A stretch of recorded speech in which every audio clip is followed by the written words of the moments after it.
بسم اللہ الرحمن الرحیم۔ دفتر کے کانفرنس ہال میں آج اہم بریفنگ ہو رہی تھی۔ بڑی سی میز کے گرد مختلف شعبوں کے لوگ بیٹھے ہوئے تھے اور ماہم جو کمپنی کے اہم پروجیکٹ پر کام کر رہی تھی ایک اسٹریٹجک پلان پر بریفنگ دے رہی تھی۔ اس کا انداز انتہائی پر اعتماد تھا۔ احمد جو ہی اندر داخل ہوا تو سبھی اپنے باس کو دیکھ کر اٹھنے لگے، مگر احمد نے انہیں ہاتھ کے اشارے سے منع کر دیا۔ مگر اس کی حیرت کی انتہا نہ رہی کہ سبھی نے اس کا نوٹس لیا تھا، مگر وہ لڑکی بغیر رکے بولتی چلی جا رہی تھی تو احمد کی نظریں اس پر جم سی گئیں۔ وہ پورے وقار اور اعتماد کے ساتھ بریفنگ دے رہی تھی، بولتے ہوئے اس کے کان کا بالا بار بار اس کا گال چوم لیتا۔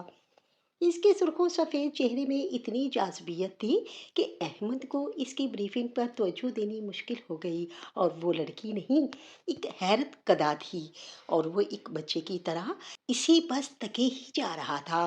اسی لڑکیوں کی کوئی کمی نہیں تھی، بلکہ اس کی مردانہ وجاہت اور دولت کی وجہ سے لڑکیاں کسی شہد کی مکھیوں کی طرح اس کے ارد گرد دیوانہ وار قریب رہنے کی کوشش کرتی تھیں، مگر وہ بہت کم ہی کسی کو چارہ ڈالتا تھا۔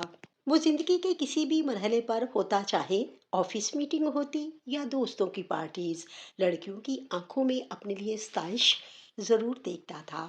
مگر اپنے سامنے کھڑی لڑکی اس نے پہلی بار دیکھی جو نہ صرف پروفیشنل تھی بلکہ وقت ضائع کیے بغیر وہ بولے جا رہی تھی۔ حالانکہ وہ دیکھ چکی تھی کہ احمد باس کی چیئر پر بیٹھا ہے تو یقیناً اس کمپنی کا نیا باس ہے، ورنہ باس میٹنگ میں موجود ہوں یا نہ ہوں، ان کے چیئر پر بیٹھنے کی ہمت اور جرت کسی میں بھی نہیں تھی۔ یہ لڑکی اپنی بے نیاز اور منفرد پرسنالٹی کی وجہ سے ایسے لڑ گئی تھی۔ اس سے جب نہ رہا گیا تو اس نے اپنے پاس بیٹھی آفس کی مینیجر شیزا سے پوچھا، اس کا نام کیا ہے؟ تو اس نے آہستہ سے بتایا کہ یہ ماہم ہے، اسے اپوائنٹ ہوئے ابھی تقریباً ایک ہفتہ ہوا ہے۔ ماہم، اس نے آہستہ سے اس کے نام کو دہرایا اور سیدھا ہو کر بیٹھ گیا اور سر سے پیر تک اس کا جائزہ لینے لگا۔ اس کے لمبے سیاہ ریشمی بال ڈھیلی سی چوٹی میں بندھے ہوئے تھے۔ عام سی شلوار قمیض میں بھی اس کے بدن کے نشیب و فراز اسے دلکش ثابت کر رہے تھے۔ اس کی متاثر کن پرسنالٹی احمد کی توجہ کا مرکز بن چکی تھی۔ ماہم بریفنگ مکمل کر کے سیٹ پر بیٹھ گئی۔ کچھ دیر بعد میٹنگ ختم ہوئی تو لوگ آہستہ آہستہ کمرے سے نکلنے لگے، لیکن شیزا وہیں پر بیٹھی رہی۔ وہ چاہتا تھا کہ یہ اتنی آسانی سے اٹھ کر نہیں جائے گی، لہٰذا اس نے شیزا کو ایک کام سونپا تو وہ فوراً باہر چلی گئی۔ یوں ہی ماہم باہر نکلنے لگی تو اس نے ماہم کو پکارا تو وہ رک کر اس کی طرف دیکھنے لگی، پھر آہستہ آہستہ چلتے ہوئے اس کی ٹیبل کے پاس آ کر کھڑی ہو گئی۔ آپ کا تعارف جاننا چاہتا ہوں؟ دراصل مجھے آفس جوائن کیے ہوئے ابھی تقریباً دوسرا دن ہے، تو بہت سارے آفس ورکرز سے مجھے ابھی کوئی خاص تعارف نہیں ہے، احمد نے رسمی لہجے میں کہا۔ ماہم نے انتہائی پیشہ ورانہ انداز میں اپنا مختصر تعارف دیا، لیکن احمد نے بات آگے بڑھانے کے لیے چائے منگوا لی۔ ماہم نے اسے خاموشی سے دیکھا اور پھر سنجیدہ لہجے میں بولی، سر شکریہ، لیکن میں چائے نہیں پیتی، کیا آپ مزید کچھ پوچھنا چاہتے ہیں یا میں جاؤں؟ ماہم کا یہ رویہ احمد کے لیے غیر متوقع تھا۔ وہ اس قدر بے ساختہ اور نڈر تھی کہ احمد حیران رہ گیا۔ وہ اس کے اتنے بڑے عہدے پر ہونے کے باوجود اسے نظر انداز کر رہی تھی، اور یہی بات اسے اچھی نہ لگی۔ احمد کی نظروں میں ایک دم سرد مہری سی آ گئی۔ یہ وہی سرد مہری تھی جو لڑکیوں کے استعمال کے بعد اس کی آنکھوں میں اترتی تھی، مگر یہ لڑکی تو اس کے دام میں آئے بغیر ہی اسے چیلنج کر رہی تھی، اور کوئی اسے چیلنج کرے یہ اسے کسی صورت قبول نہیں تھا۔ ماہم کا انداز اور سنجیدہ رویہ اس کی انا کو چوٹ پہنچا گیا تو اس نے رکھائی سے کہا، آپ جا سکتی ہیں۔ تو وہ وہاں سے اٹھ کر چلی گئی۔ احمد گہری نظروں سے اسے جاتے ہوئے دیکھتا رہا۔ اس کا دل چاہا کہ وہ اسے روک لے، مگر پھر کچھ سوچ کر وہ چپ رہا۔ احمد ماہم کے بارے میں مکمل معلومات چاہتا تھا، اور اس کے لیے اس نے شیزا کا انتخاب کیا، جسے اس نے بہانے سے باہر بھیجا تھا۔ اس نے فوراً شیزا کو اپنے آفس میں حاضر ہونے کا کہا،